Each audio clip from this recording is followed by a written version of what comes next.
What's going on, everybody? It's GAMEUNBOXINGREVIEWS here, and welcome back to another LEGO Star Wars The Skywalker Saga news update. So, without further ado, let's get to it. Alright, so, in the past week, the game's official Twitter account has started sharing some cool new screenshots, but they haven't been the most revealing, so I decided to hold off on covering them until I had more to showcase in my next news update. So, starting with this stunning shot of Tatooine, we can see C-3PO with R2-D2 and a Dewback, as well as 3 Twi'lek NPCs and a Ronto in the background. Next up, we see this shot of Kylo Ren wearing an I Love Darth Vader shirt as he cleans his helmet, which isn't the first time that TT Games has poked fun at poor Kylo, as his bedroom also featured Vader posters in the LEGO The Force Awakens game, and this shot appears to have been taken during gameplay, so the helmet cleaning could be one of Kylo's idle animations, which leads me to believe that his shirt variant will be playable, because we're already getting other characters with minor changes like this, such as Darth Vader in a Christmas sweater,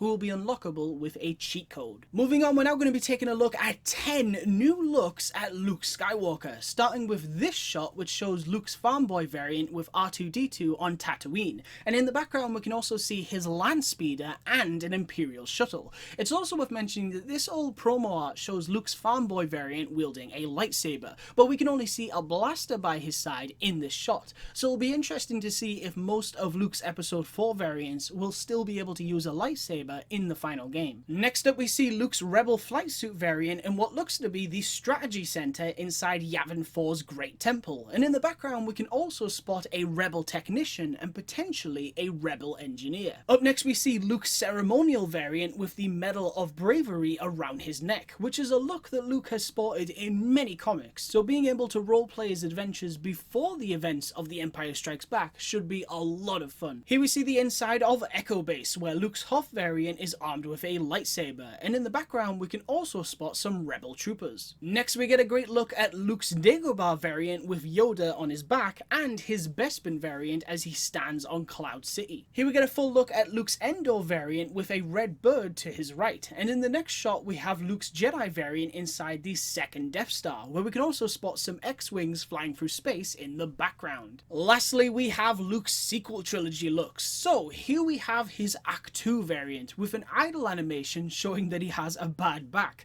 and finally we can see his Jedi Master variant, which is holding a staff, but hopefully this isn't all of Luke's playable variants, as we have seen his Crate Force projection in the trailers, and it would be pretty awesome if we could actually play as that version with a lightsaber in this game. Now, before I wrap up this video, I also wanted to let you guys know that this Saturday is IGN Fan Fest, where we'll be treated to a never before seen behind the scenes look at the making of the game and an in-depth interview with TT Games' director of production, Jonathan Smith, so definitely stay tuned for my coverage in the next news update. And if you'd like to watch the event live, you can catch it at 11 AM Pacific Time, 2 PM Eastern Time, 7 PM Greenwich Mean Time, and at 5 AM on Sunday if you're watching in Australia. Alright, so that's pretty much it for this video, so I want to thank you all very much for watching, and as always, if you'd like to stay up to date with the latest news on LEGO Star Wars The Skywalker Saga, then please be sure to like, comment, and subscribe.